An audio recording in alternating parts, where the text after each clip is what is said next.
Assalamualaikum warahmatullahi wabarakatuh. Apa kabar teman-teman semua? Semoga teman-teman selalu diberikan rizki, rahmat, dan kesehatan yang melimpah, serta tidak lupa pula hari yang indah olehnya.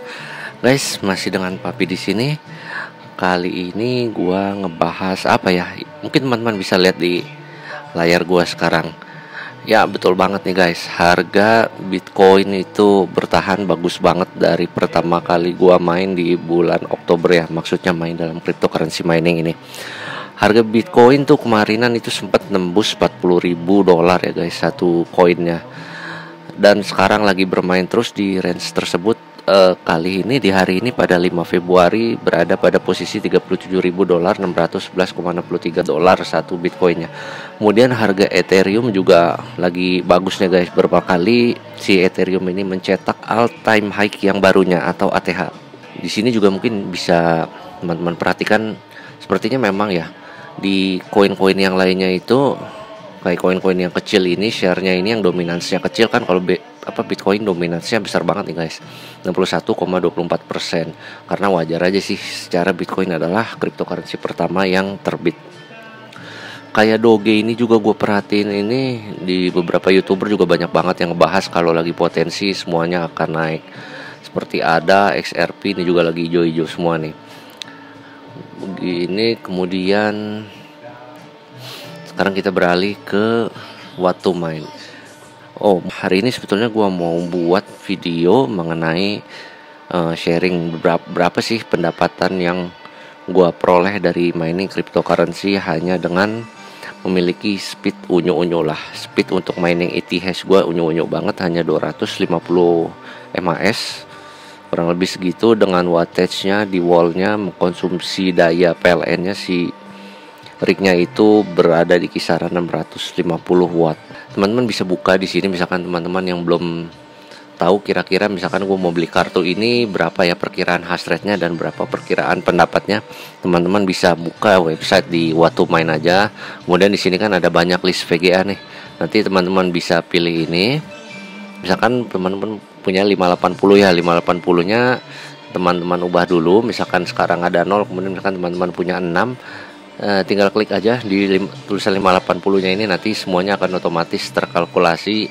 Namun hasil kalkulasi ini hanya perkiraan ya guys, bukan merupakan hasil real yang kita dapatkan di lapangan, karena tentu saja kita dapat banyak melakukan optimasi dan overclocking pada kartu grafis yang kita pergunakan untuk mining ini.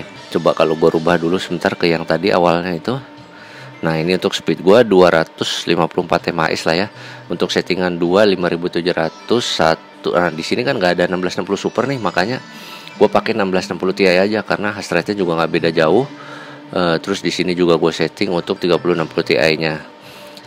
Kemudian gue lakukan penyesuaian dulu untuk di wattage-nya, karena defaultnya itu ketika misalkan gue jalanin semua itu wattage-nya 600 watt. Padahal yang berjalan secara real di rig gua itu, ketika gua cek pakai wattmeter, penggunanya sekitar 650 watt. Ketika sudah begini, gue cocokkan dulu ini cost per kWh nya gua atur aja di 0,11.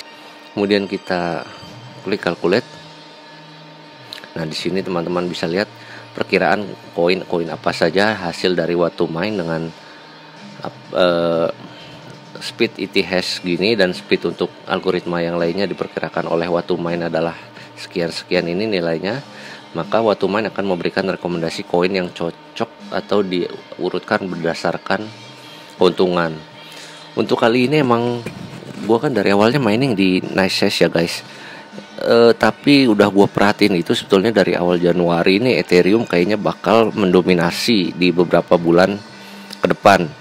Waktu awal gue main itu sekitar Oktober itu antara Ethereum dan NiceHash. Dalam artian NiceHash juga kan gue menyewakannya untuk Ethereum juga ya. Tapi dari sisi pendapatan antara Ethereum kita mining di poolnya langsung, jika dibandingkan dengan mining di NiceHash atau merentalkan rig kita di NiceHash, itu pendapatannya selalu 11-12. Terkadang NiceHash berada di atas selama beberapa hari, Ethereumnya ada di bawah. Terus misalkan kedepannya lagi dibalik, Ethereumnya ada di atas tapi NiceHash-nya ada di bawah. Tetapi ketika gue perhatikan di mulai akhir tahun kemarin ya, Desember kemarin itu, gue sering kali mendapati Ethereum itu beberapa periode lebih jauh, lebih lama berada di atas dibandingkan NiceHash. Karena itu untuk sekitar akhir Januari kemarin gue fokuskan gue untuk mining di Ethereum, mining di mining poolnya langsung maksud gue. Kalau berdasarkan prediksi dari Watomine, kartu grafis gue untuk saat ini ya, teman-teman harus perhatikan untuk saat ini, karena hasil dari hasil prediksi Watomine itu selalu berubah-ubah guys, bukan merupakan hasil yang pasti. Dan ya bukan merupakan hasil yang pastilah. Jadi ketika misalkan teman-teman baru mau mulai mining kali ini, kemudian teman-teman buka Watomine dengan modal yang teman-teman bisa, kemudian teman-teman konversikan ke VGA, teman-teman konversikan lagi ke MHS, misalkan mendapati profitnya tinggi, jangan percaya dulu. Karena teman-teman harus banyak memperhatikan faktor-faktor lainnya. Itu kan nilai tukar kan selalu berubah-ubah tergantung bagaimana market menanggapinya. Nah untuk kali ini di 5 Februari ini memang profitnya cukup besar. Dari hanya speed sekitar 254 MHS, itu gue bisa mendapatkan sekitar $35 per hari. Untuk kali ini aja ya, mungkin nanti jam berikutnya bisa lebih rendah atau mungkin lebih tinggi, gue nggak tahu. Untuk kali ini aja. Jadi posisi pertama tetap memang udah beberapa waktu ini Ethereum selalu ada di atas. Kemudian NiceHash untuk ETH-nya, terus kemudian ada Conflux, ada Viro, Eternity, Green, dan yang lain-lainnya. Gue gak akan membahas algoritmanya satu persatu karena gue juga masih mendalami, dan nanti gue pingin banget sih buat video juga untuk setiap kartu grafis yang gue punya itu. Gue akan tes nih satu persatu algoritmanya untuk persiapan, karena kita tahu Ethereum sekarang sudah mulai beralih dari POW yang dimana singkat katanya itu bisa kita mining, berubah menjadi POS atau Proof of Stake, yang dimana kita ketika sudah Ethereum berada di sistem POS itu kita nggak bisa mining sama sekali. Tapi yang nggak tahu juga, mana tahu ternyata di POS yang laku masih dibuka juga kesempatan untuk mining, ya kita berdoa aja. Kembali ke Watomine. Watomine ini menggambarkan profit gua untuk kali ini ketika gua klik kalkulate di atas itu mendapatkan $35 per hari loh, hanya dengan speed yang gua miliki 254 MHz. Kita beralih ke bit ini lagi, ke grafiknya. Nah ini itu posisi Fibonacci yang di bawah. Oh ini gue mohon maaf dulu nih guys kalau misalkan ternyata analisa gue ini banyak yang ngaco ya, karena gue juga baru trader pemula lah. Tapi ini memang teknik yang selalu gue gunakan ketika gue main trading, teknik simple-simple aja untuk mengetahui aja kapan dimana gue harus posisi masuk atau posisi keluarnya. Nah ini yang menarik ini, ketika gue bermain itu kan di titik ini nih, di bulan Oktober lah, awal Oktober itu gue main. Kalau misalkan gue tarik Fibonacci-nya di bulan Oktober itu berhenti di angka 24.000. Ini juga ada trend line horizontal line di sini, itu ketemunya nanti ketemunya itu dengan ATH pada 11 Desember 2017, berapa tahun lalu itu, 3 tahun yang lalu kan. Nah rupanya mampu di break up, naik terus, bahkan Fibonacci terakhirnya pun mampu di break up lagi nih sampai akhirnya ke sini. Dan sekarang ini gue tarik lagi, si BTC-nya masih ATH-nya sekitar 42.000 ya, untuk di bulan 4 Januari kemarin. Nah untuk sekarang kayaknya dia masih berada di area retracement-nya, antara dia mau turun jauh lebih dari ini ataupun dia akan naik. Kalau banyak memprediksi sih, jika BTC ingin bertahan di posisi ini, si BTC ini nggak boleh naik terlalu tinggi dulu. Tapi ya kita nggak tahu, namanya market kan bisa berubah arah kapan aja. Nah inilah pergerakannya yang sungguh luar biasa untuk Bitcoin ini. Karena itu juga koin-koin kripto lainnya banyak terbantu oleh terdongkraknya harga Bitcoin yang naik ya guys. Kayak tadi misalkan di awal, di sini Dogecoin juga sudah banyak orang, wah Dogecoin bisa nyampe $10 nih kan gila. Kalau misalkan dari $0,04 menjadi $10 itu kan berapa ratus kali lipat naiknya. 100 kali lipat aja udah $4, berarti berapa ratus itu? Hampir 300 kali lipat kan. Kalau kita perhatikan di Etherscan-nya di sini juga memang untuk kapitalisasi marketnya di Ethereum terus mengalami peningkatan ya. Dalam artian gue nggak tahu sih limitnya berapa, nanti ketika sudah mencapai limitnya mungkin nggak akan bisa kita mining juga. Untuk hash rate-nya ya terus mengalami peningkatan juga berbarengan, ini semuanya berkaitan antara kapitalisasi marketnya di secara global itu meningkat dan hash rate-nya juga meningkat, karena kita tahu mungkin banyak orang yang beralih di masa pandemi ini untuk mendapatkan pendapatan yang mudahnya ya dari mining cryptocurrency. Kemudian di difficulty-nya juga pasti naik.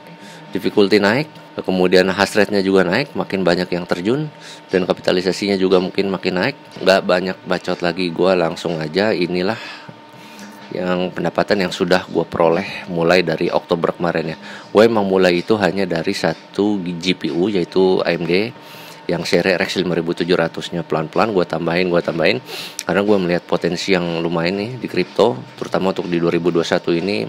Banyak yang prediksi itu sampai pertengahan tahun ini ya, sampai pertengahan tahun 2021 itu harga masih bagus. Tapi untuk teman-teman yang baru memulai nih dan kebetulan belum punya rig sama sekali, gue saranin sih ya ditahan-tahan dulu aja guys, karena emang harga VGA-nya juga lagi nggak jelas ya, karena efek pandemi juga. Mungkin distributornya udah si orang yang ngerjain di pabriknya misalkan sedikit susah gitu kan, mau shipping juga ke berbagai negara juga susah karena pandemi, makanya itu wajar harganya naik. Tapi emang sudah sangat tidak wajar sih naiknya. Banyak orang mengambil kesempatan, melihat ini kesempatan, kemudian sengaja harganya dinaik-naikin gila-gilaan.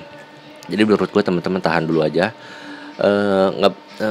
Menurut gue nggak usah terlalu takut juga untuk kehilangan momen, karena kalaupun nanti teman-teman ketika teman-teman bermain, kan banyak yang berspekulasi kalau harga Ethereum kemungkinan di 2022 sudah beralih ke POS, tapi itu kan belum pasti juga. Kalaupun misalkan sudah full beralih ke POS dan tidak bisa ditambang lagi, tenang aja, masih bisa banyak poin yang potensinya bagus guys.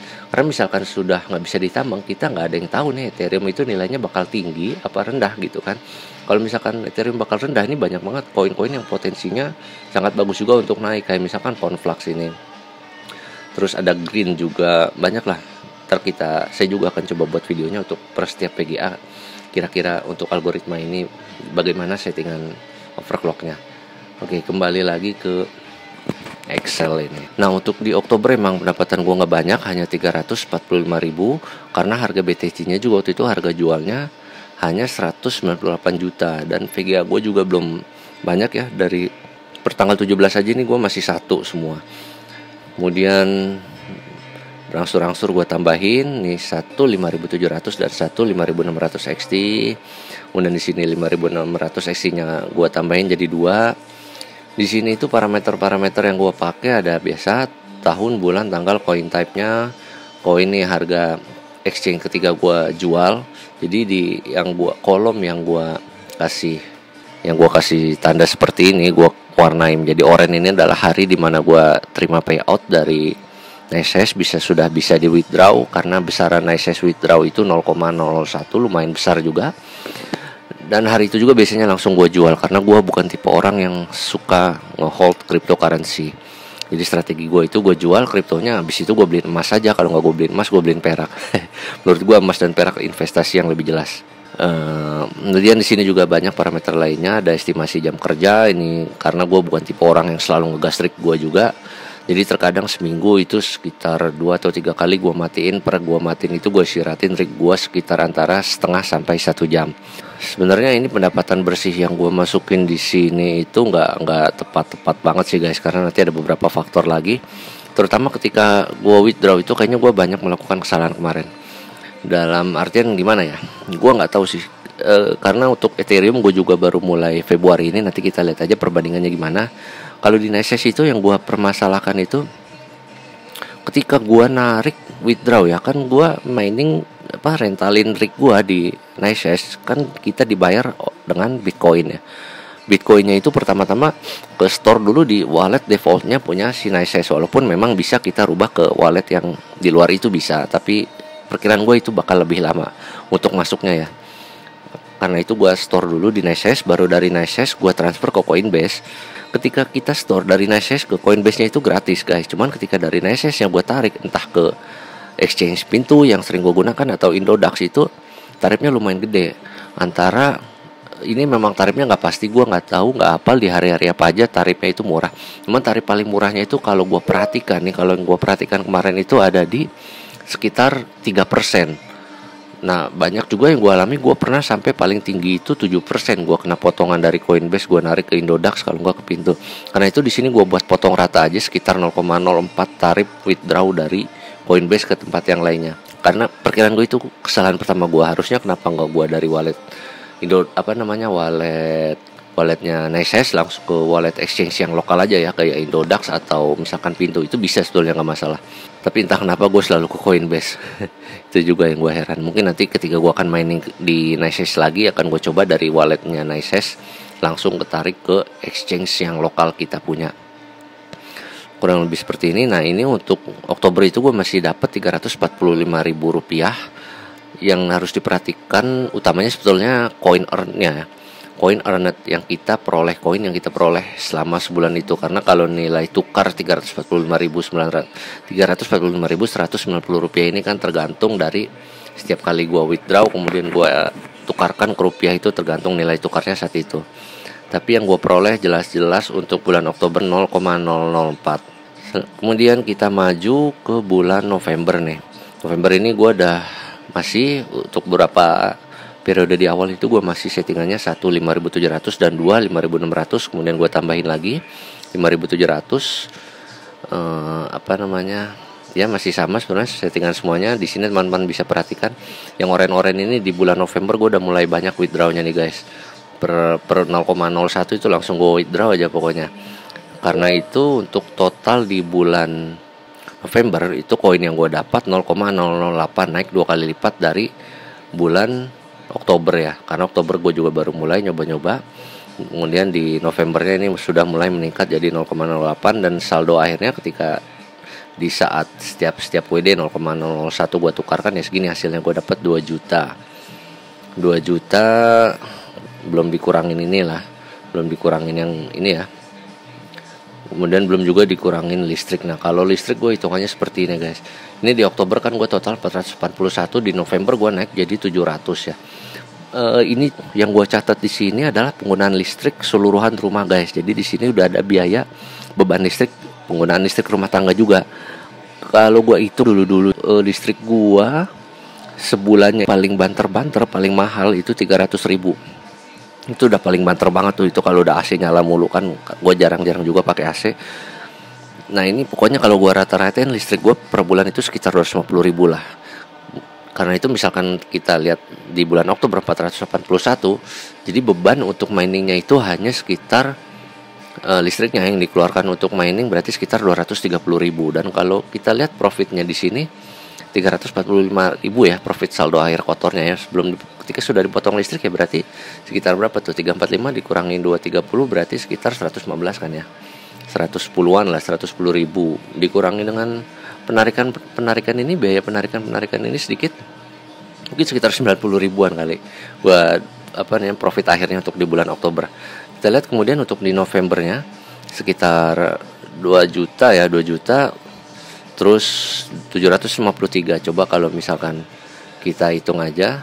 Oke, misalkan kita hitung di sini ya. 753.000. Oke.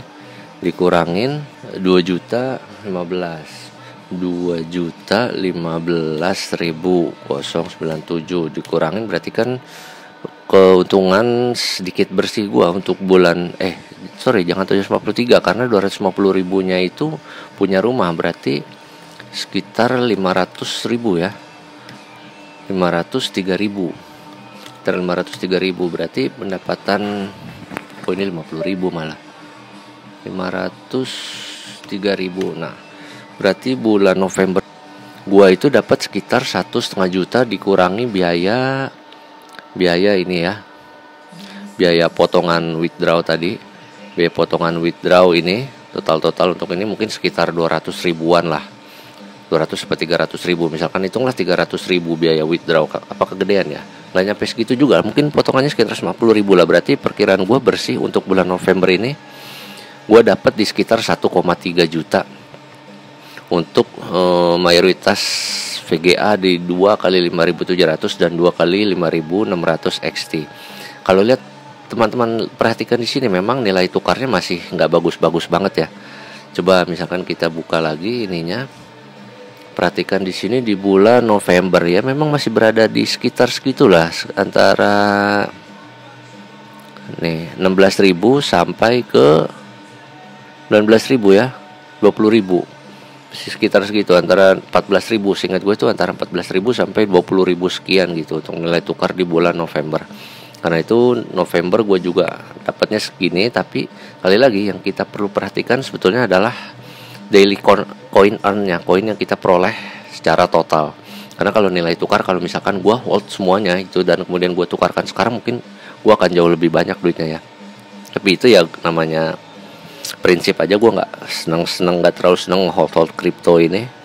Jadi ya udah, mungkin itu baik dan buruknya ketika misalkan teman-teman mengikuti gaya gue, withdraw jual gitu. Karena kan gue nggak tahu, bisa aja nanti habis dari 25.000 ini turun balik lagi ke $8.000, gue nggak tahu kan.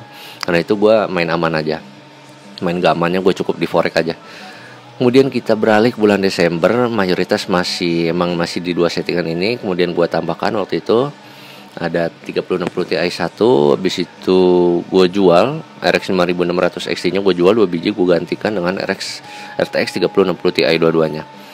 Jadi kurang lebih itu kalau kita langsung summary aja, di bulan Desember koin earn yang gue dapetnya, total koin yang gue peroleh selama sebulan itu naik dari 0,008 naik jadi 0,121. Dan kalau gue tukarkan semua, pada waktu itu gue tukarkan semua, totalnya adalah sekitar 3.771.000.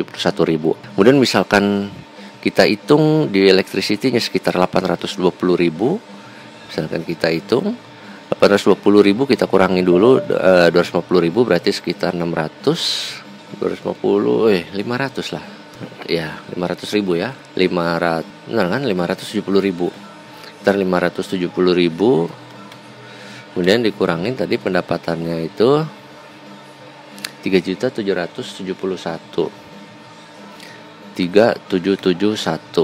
udah buletin aja biar cepet. Berarti bersihnya sekitar 3.200.000, dikurangin potong-potongan dari Coinbase dan fee dan lain-lain, anggaplah 2.900.000. Berarti untuk Desember ini gue dapet laba bersih gue sekitar 2.900.000 untuk settingan terakhir yang gue miliki di akhir bulan Desember. Memang sudah full ya, ada 2 5.700, 2 3060 Ti dan 1 GTX 1660 Super.